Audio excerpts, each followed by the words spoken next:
اهلا بكم في حلقه جديده على اليوتيوب. حلقه النهارده من اهم الحلقات اللي موجوده عشان نتكلم عن موضوع خطير جدا وهو مرض السكر. والسكر واحد من اكتر الامراض المزمنه المنتشره في العالم كله وفي مصر بالذات، واخر الدراسات بتقولك ان مصر من اعلى 10 دول مش في الوطن العربي بس ولا في افريقيا، في العالم كله عندهم السكر. انت متخيل؟ والموضوع في زياده مستمره. ومنظمه الصحه العالميه او WHO قالت ان في سنه 1980 كان في 108 مليون شخص عندهم السكر، والرقم ده بقى 422 مليون شخص في سنه 2014، ومن المتوقع ان الرقم ده يوصل ل 783 مليون شخص سنه 2045. والمشكله كمان انه ممكن يجي لحد سنين وما يكونش يعرف، بس اعراضه تظهر مره واحده. فالموضوع خطير جدا ومحتاج وقفه، ويلا بينا نبدا على طول.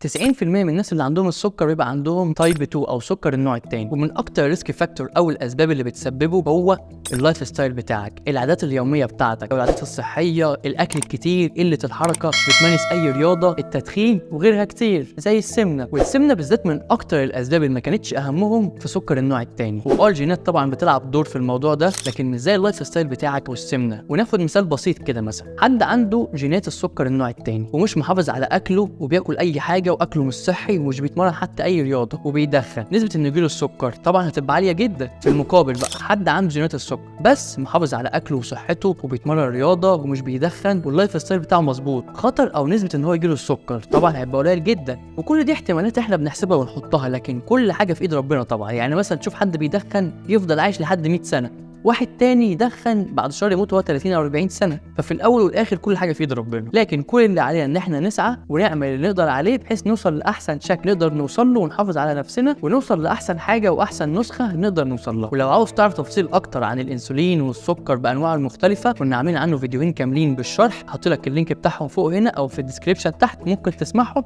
تيجي تكمل معانا الفيديو ده. ونيجي بقى لاهم نقطه معانا النهارده، وهي ازاي تعالج السكر النوع الثاني وتتخلص منه نهائيا ان شاء الله. احسن علاج وافضل حاجه ممكن تعملها هو الدايت والرياضه. الرياضه والدايت بعيدا بقى عن كل الادويه اللي موجوده واللي ماليه الدنيا اللي ممكن تستخدمها واللي معظم الدكاتره بيكتبوها للبيشنت او العيانين اللي بيجوا لهم، وناسين اهم نقطه وهي اللايف ستايل، العادات اليوميه نفسها بتاعه العيان نفسه او المريض نفسه، دي اللي هتفرق معاه. المفروض الدكتور قبل ما يكتب اي دواء ياكد على البيشنت الاول ان هو يحاول يحسن من العادات بتاعته، يظبط اكله، يحاول يمارس اي رياضه، ده هيفرق معاه احسن من الادويه بكتير. وفي الرياضه بنزيد تمارين الحديد والمقاومه والجيم، عشان مثبت علميا وكل الدراسات والابحاث اكيد الكلام ده ان التمرين والجيم بيعلي من حساسيه الانسولين سنسيتيفيتي وبيقلل من مقاومته الريزيستنس بتاع الانسولين. ودي تعتبر من المشاكل الرئيسيه لمرض السكر النوع الثاني، ان هو في الاغلب بيبقى فيه انسولين بس الانسولين ده زي ما تقول كده ملوش لازمه، مش شغال، مش عارف يشتغل على الريسبتور بتاعته او المستقبلات بتاعته في الخليه عشان يقلل سكر الدم ويدخله جوه الخليه دي. طب وليه بنقول السكر النوع الثاني مش الاول؟ عشان النوع الاول زي ما قلنا في الفيديوهين اللي فاتوا ان هو بيبقى في الاغلب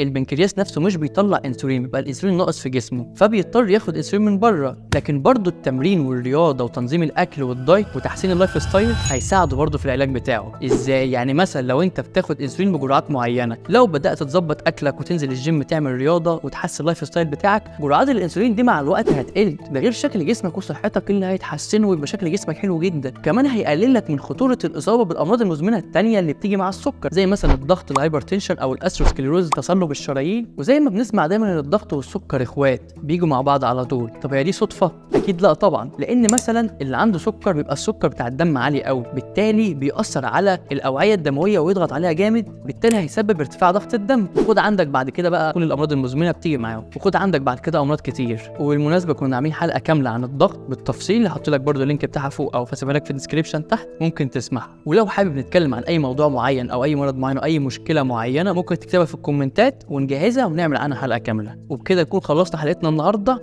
وما تنساش جيت فيت وذ دكتور فيت، واستنوا الحلقات الجايه.